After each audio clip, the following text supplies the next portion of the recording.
गरुड़ पुराण। मरने से पहले ही निर्धारित हो चुका है आपका अगला जन्म। गरुड़ पुराण से जाने किस रूप में होगा पुनर्जन्म। मृत्यु के बाद अगला जन्म किसी न किसी रूप में होता है।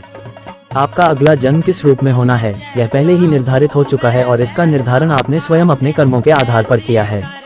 धर्मशास्त्रों के अनुसार इस संसार में मनुष्य योनि में हमारा जन्म हमारे कर्मों के आधार पर ही हुआ है और हमारा अगला जन्म भी कर्मों के आधार पर ही होगा।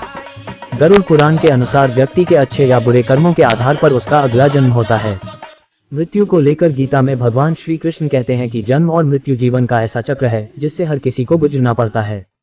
इसलिए संसार में जिसने जन्म लिया है उसकी मृत्यु भी निश्चित है और यह अटल सत्य है। PREV Garuda Purana Lord Vishnu 90। धर्मशास्त्रों के अनुसार इस संसार में मनुष्य योनि में हमारा जन्म हमारे कर्मों के आधार पर ही हुआ है और हमारा अगला जन्म भी कर्मों के आधार पर ही होगा। गरुड़ पुराण के अनुसार व्यक्ति के अच्छे या बुरे कर्मों के आधार पर उसका अगला जन्म होता है। मृत्यु को लेकर गीता में भगवान श्री कृष्ण कहते हैं कि जन्म और मृत्यु जीवन का ऐसा चक्र है जिससे हर किसी को गुजरना पड़ता है।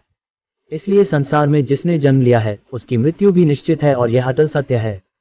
गीता में यह भी कहा गया है कि मृत्यु के बाद केवल शरीर नष्ट होता है, आत्मा नहीं। आत्मा पुराने शरीर को छोड़कर नए शरीर को धारण करती है।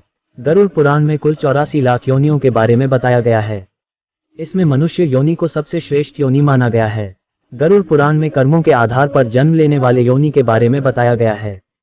यानी मृत्यु के बाद आपका जन्म किस योनि में होगा यह पहले से ही निर्धारित है, क्योंकि आप अपने जीवन में जिस तरह का कर्म करेंगे मृत्यु पश्चात उसी के आधार पर आपका अगला जन्म भी होगा। जानते हैं ऐसे 5 कर्मों के बारे में जिससे अगला जन्म निर्धारित होता है।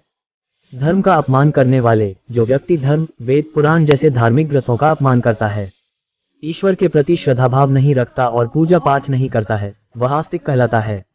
गरुड़ पुराण के अनुसार ऐसे लोगों का अगला जन्म श्रान यानी कुत्ते के रूप में होता है। मित्र के साथ छल करने वाले। दुनिया में मित्रता का रिश्ता सबसे खूबसूरत होता है, लेकिन कुछ लोग मित्र के रूप में शत्रु बने रहते हैं। गरुड़ पुराण के अनुसार ऐसे लोग जो मित्रों के साथ शत्रु बनकर छल करते हैं उनका अगला जन्म गिद्ध के रूप में होता है। लोगों को मूर्ख बनाने वाले। कुछ